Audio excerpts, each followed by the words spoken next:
This is so discourteous. This is so outside the committee's guidelines.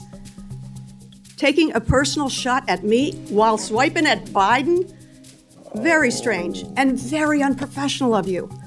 The answer is yes or no, and the answer is yes. You were registered as a lobbyist for Qatar. Is that correct?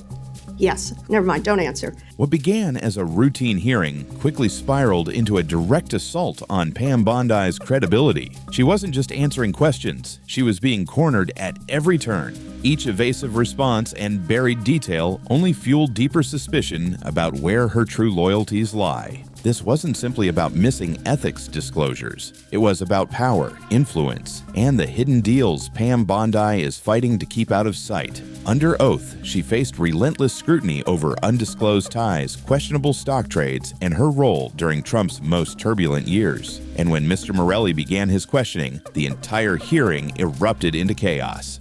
Attorney General, I serve, in addition to the Appropriations Committee, as a ranking member of the Committee on House Administration.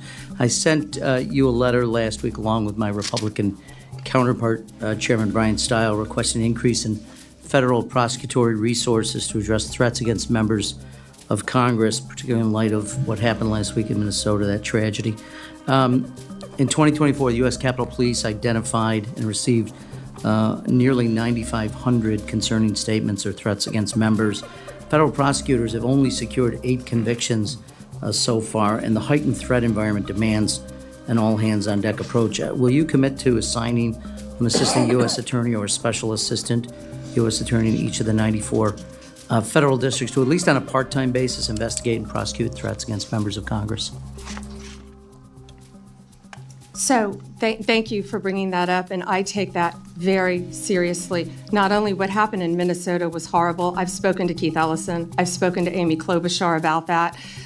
It's horrible. We are involved in that. The FBI was involved. Our U.S. attorneys are involved. Many of these are district to district. So the way we're doing that is, I will tell you, my National Security Division is involved in all of those and assisting in those. We meet every single morning and we discuss that. But many of those, Minnesota, will be handled in the state in which it happened. Another one is Governor. I'm sorry if I can keep going. I'm sorry. Sure. I don't mean quickly, to. Though. I filibuster. Governor Shapiro. And what happened in Pennsylvania with Governor Shapiro. I've spoken to Governor Shapiro. We are working hand in hand, our U.S. attorney with the district attorney there, hand in hand, just like in Minnesota. I made sure our U.S. attorney and our district attorneys there were working hand in hand. Political party doesn't matter when something like this happens. And I also want to make sure all members of Congress are safe as well. Okay, and I would reiterate, Chairman Stile and I think Chairman Stile and I agree that at least a part-time in each of the 94 districts would be appropriate. Let me change topics for just a moment. Really quick on that. Yes, we're doing that through our National Security Division, so I think that's already in the works, and I would be glad to meet with you in a secure facility to talk about that. Very good, thank you.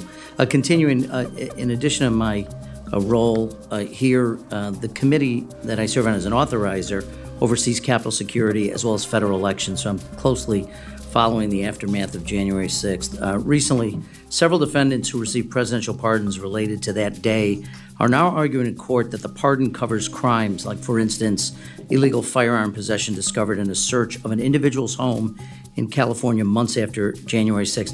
What's your position on whether the pardons cover these separate offenses? Yeah, the pardon power rests with the president, not the Department of Justice, and some of that is pending litigation, and I cannot discuss pending litigation. Well, I'm not asking you about who has the right to a pardon. I think, as the Department of Justice in February wrote, the pardon is an act of grace which removes the punishment from a crime a person has committed. It further said, in its effect, the granting of a pardon is in no sense the overturning of a judgment of conviction. It is an executive action that mitigates or sets aside punishment. So as the chief law enforcement officer, what's your opinion, not the president's power of whether he can offer a pardon? That's pretty clear in the Constitution. But for crimes committed unrelated to January 6th, would you suggest that the pardons would cover activities or crimes potentially committed outside of that by the same person? Well, I don't know if you're referring to Joe Biden pardoning his son after he said he would not pardon Hunter Biden, or the No, I actually commutation referred of to all January the 6th. I'm sorry. all the sentences that Well, the people that were on death row. I've met with those families. No, and all of those sentences were commuted. I'm not going to comment on pardons on either side of the aisle. So, well, I'm not asking about either side. I'm asking, you're the chief law enforcement officer in the United States. You have a responsibility directly, you sworn oath to the Constitution, not the president. Want to know what your views are on the extent to which pardons cover potential crimes committed by individuals who have been pardoned but unrelated to January 6th. Do you mean the ones that were done by the auto pen? I'm not going to discuss right. anything that Mr. could Chairman, be or not be I pending litigation. respectfully. That exchange didn't just raise eyebrows, it detonated a political firestorm. Pam Bondi wasn't just dodging questions, she was fighting to keep an entire network of power from unraveling in real time.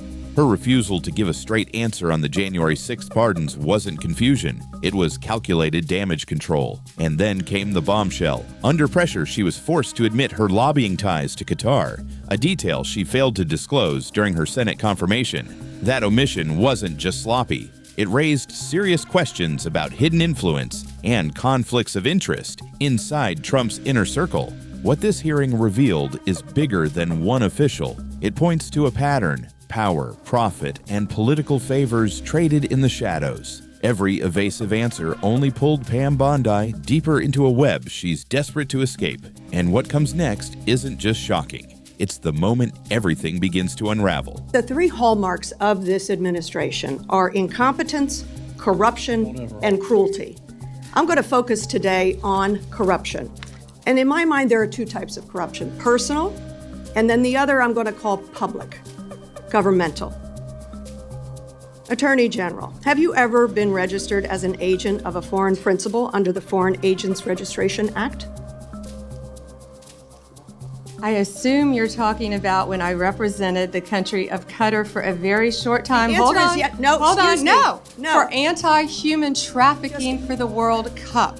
Anti-human trafficking or for the no? World Cup. Attorney you can't General. put words in my mouth. No. You want to talk about incompetence? You're the one that Excuse said me. Joe Biden on PBS was competent. You had to retract those words. Mr. So don't Chairman. talk to me. Don't insult me publicly. This is so discourteous. This is so outside the committee's guidelines. Taking a personal shot at me while swiping at Biden? Very strange and very unprofessional of you. The answer is yes or no, and the answer is yes. You were registered as a lobbyist for Qatar. Is that correct? Yes. Never mind, don't answer. Did you disclose that when you went before for the Senate for confirmation? Yes or no? No, it was not in your documents. The answer is no. President Trump. This was discussed at my confirmation hearings in detail. It was discussed, but you failed to bring up the conflict that you had. President Trump recently announced he'd accept that $400 million Qatar airplane because it was just prettier than the one he was flying around in. Is it true that you gave advice that this was legally permissible? Yes or no? I will not discuss any advice that my Office of Legal Counsel gives to the President of the United States on any matter. When you spoke before the Senate, you said you would ask for ethical advice. Did you recuse yourself from that issue? And talking about unprofessional, you say the President wanted a jet because it's pretty? Excuse Come me. on, this is a Senate, this is a He said it congressional himself. hearing. He said it himself. Let me go to April the 2nd. You're a part of this, the president has dabbled in meme coin. He had the DOJ, disband the National Cryptocurrency Enforcement Team. His son recently launched the Executive Branch Club, a private club with $500,000 memberships here in D.C. Any of this seem like it might be a problem, might be profiteering from the office, and maybe you and your ethics team might be concerned about these conflicts of interest, your own and the president and his family? Yes or no? Any concerns?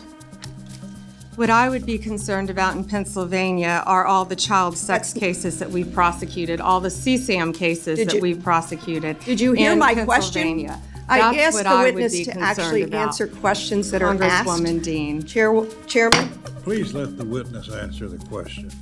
she didn't. And I would like to ask you one more question. You're not just complicit in this, you're actively helping and profiting.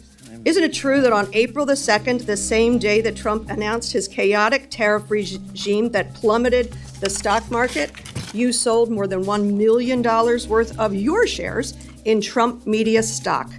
Trump Media stock fell 13% in the following days. Seems you avoided that loss. Well done. I yield back. This wasn't just another tense moment. It was the turning point that blew the hearing wide open.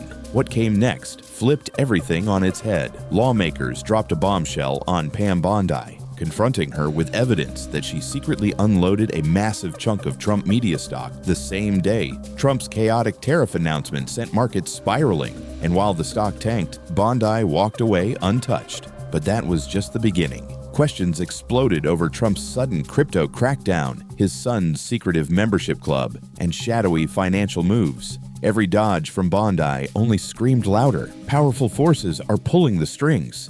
This hearing was never just about one official. It pulled back the curtain on something much bigger, a shadow network of influence, money, and power, operating far from public accountability. And if this is what surfaced in one session, imagine what's still buried in the dark. Bondi's deflections weren't mistakes. They were deliberate shields protecting herself and an inner circle built on secrecy and power. The deeper the questions go, the closer they get to exposing how far Trump's orbit has bent the system. Pam Bondi was exposed, but this is only the surface. If this is what came out today, imagine what's still waiting to shock the nation next.